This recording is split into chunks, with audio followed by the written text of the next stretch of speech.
Robert Smalls was born into slavery in Beaufort, South Carolina, in 1839. As a young man, he worked on the docks of Charleston and became highly skilled in navigation and seamanship. This knowledge would later help him pull off one of the most daring escapes in American history. During the Civil War, Smalls was assigned to work aboard a Confederate transport ship called the CSS Planter.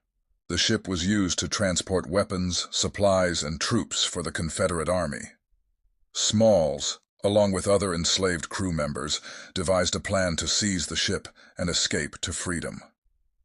On May 13, 1862, Smalls and his crew put their plan into action.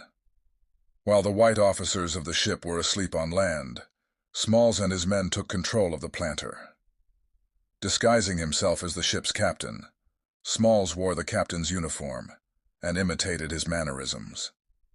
He navigated the ship through the heavily guarded Charleston harbor, giving the correct hand signals to Confederate checkpoints to avoid suspicion.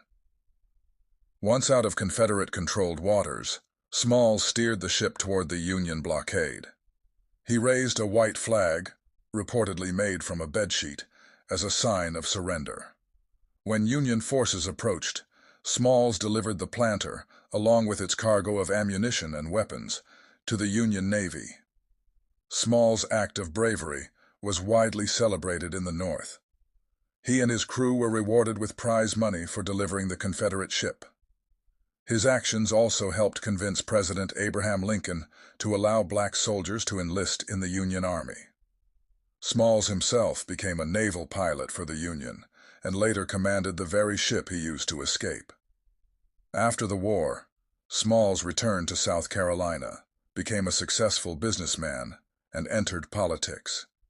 He was elected to the U.S. House of Representatives, serving multiple terms.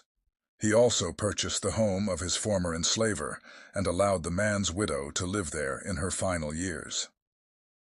Smalls' escape is one of the most remarkable stories of courage and ingenuity during the Civil War, yet it remains lesser known compared to other historical events. This is Black History Fact for the day.